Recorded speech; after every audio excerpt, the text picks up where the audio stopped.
This past Monday, the world watched in horror as the famous Notre Dame de Paris was set ablaze that raged on for hours with no signs of stopping.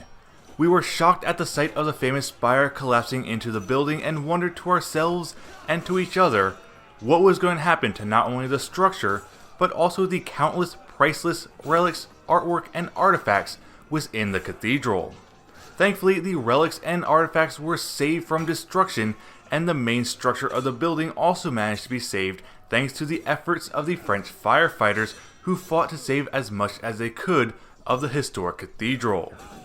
Hey everyone, what's going on? Christopher, the video game historian here, and this week's video is going to be taking a look at the magnificent history of the Notre Dame de Paris as an homage to the loss the world suffered this past Monday. When translated to English, Notre Dame de Paris simply means the Our Lady of Paris Cathedral and is a monument to Western culture, society, religion, and history that has stood the test of time for over 800 long years.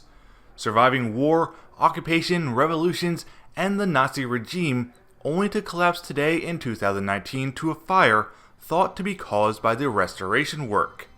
Located in the eastern side of the Ile de la Cité, Notre Dame stood on the ruins of two previous churches that occupied the area, which were in turn predated by a Gallo-Roman temple dedicated to the god Jupiter.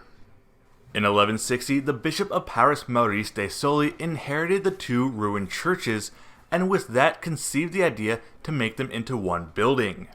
As a result, the foundation stone was laid in 1163 by Pope Alexander III, and construction on what would become Notre Dame would officially begin. Now, the overall construction of the cathedral would last for nearly 200 years, with construction finally being completed in 1345. Less than 30 years after the foundation stone was laid, the altar of the cathedral would be consecrated in 1189.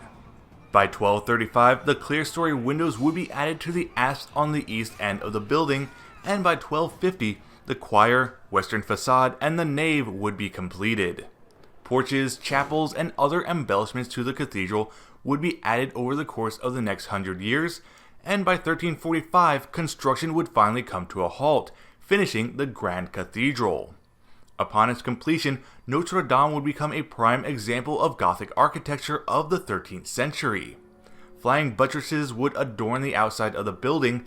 The two iconic bell towers on the western end would measure up to 223 feet high, while the interior measured 427 feet by 157 feet and 115 feet up to the ceiling. Along with the flying buttresses, the outside of the cathedral was also adorned in statues and carvings of biblical figures.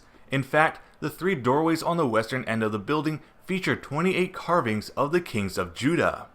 Three great rose windows also adorn the building, with the largest measuring nearly 13 meters wide, and to this day, even despite the fire, retains the original 13th century stained glass. It even managed to survive World War II when the Parisians carefully removed the glass to avoid its destruction by the Nazis, only to replace it afterwards when the war was over. Now, while we remember Notre Dame as being a distinguished and historically significant European cathedral, the truth of the matter is that prior to the French Revolution, the cathedral really wasn't all that special. The Sainte-Chapelle was the host of the Crown of Thorns, the cathedral in Reims was used for the coronation of kings, and the Basilica of Saint-Denis was used for funerals and burials, especially those of kings and royalty. In fact, during the Revolution, Notre Dame would be sacked, neglected, and fall into deterioration, with it later being used as a warehouse to store wine. It would not be until the First Empire that Notre Dame would become distinguished. In fact, in 1804, Napoleon would choose Notre Dame as his venue for his coronation to be crowned emperor, which may have just helped save the building from total destruction. Now, the cathedral was still a long way from being the beauty that we have grown accustomed to it being today. In his 1831 book, The Hunchback of Notre Dame, Victor Hugo described the poor conditions of the church in detail, which helped inform readers across the globe of the pitiful state the cathedral was currently in. His description of the deteriorated building would inspire a massive restoration of the cathedral, and under the encouragement of Prosper Mérimée, restoration work would begin in 1845, lasting until 1863. Architects Jean-Baptiste Antonin Lassus and Eugène-Emmanuel Viollet-le-Duc were assigned to work on the project, who brought the cathedral back to its former glory by restoring the flying buttresses, adorning the rooftops with the famous gargoyles, re-establishing sculpture work so that the army of biblical figures could return to the pinnacles, re-erecting the main spire, which had originally been destroyed in 1792, along with adding statues of the apostles and other evangelical symbols to it. Viollet-le-Duc would also restore the interior of the church by redesigning all the religious objects and furniture to what he believed would be an ideal 13th century Gothic style to go along with the rest of the building. Today, up until the fire that brought the structure down, the cathedral was home to many priceless artifacts, documents, artwork, and relics. Along with drawings, plans, and engravings that detailed the many developments of the church and showed the old hidden mysteries of it, Notre Dame was also the home of the Crown of Thorns, fragment of the True Cross, and one of the Holy Nails, which were located in the sacristy on the southern side of the building.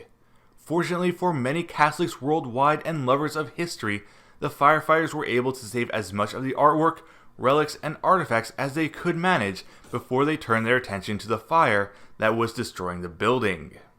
Now, at the time of recording this video, restoration efforts are currently underway to restore Notre Dame as closely as possible to the original structure. Restoration experts, architects, and engineers will be studying hyper-realistic photos and videos of the cathedral to replicate its look and to restore it to its former glory. One of the tools that they will be utilizing is actually the model of Notre Dame in Assassin's Creed Unity, due to how well designed and modeled it actually is and how closely it resembles the original building. Funds are also currently being raised to help with the restoration project, and if you would like to contribute a donation to help, please visit the Friends of Notre Dame at www.notredamedeparis.fr/friends/donate. Every little bit of contribution helps immensely towards restoration efforts, and every donation is appreciated. So if you can, please donate, even if it is as little as $1, to help preserve history. Link to the Friends of Notre Dame is in the description below, and with that, I hope that you all enjoyed this video on the history of Notre Dame. If you did, please leave a like and subscribe to my channel and leave your comments down below. Until next time, I'm the Video Game Historian, and thanks for watching.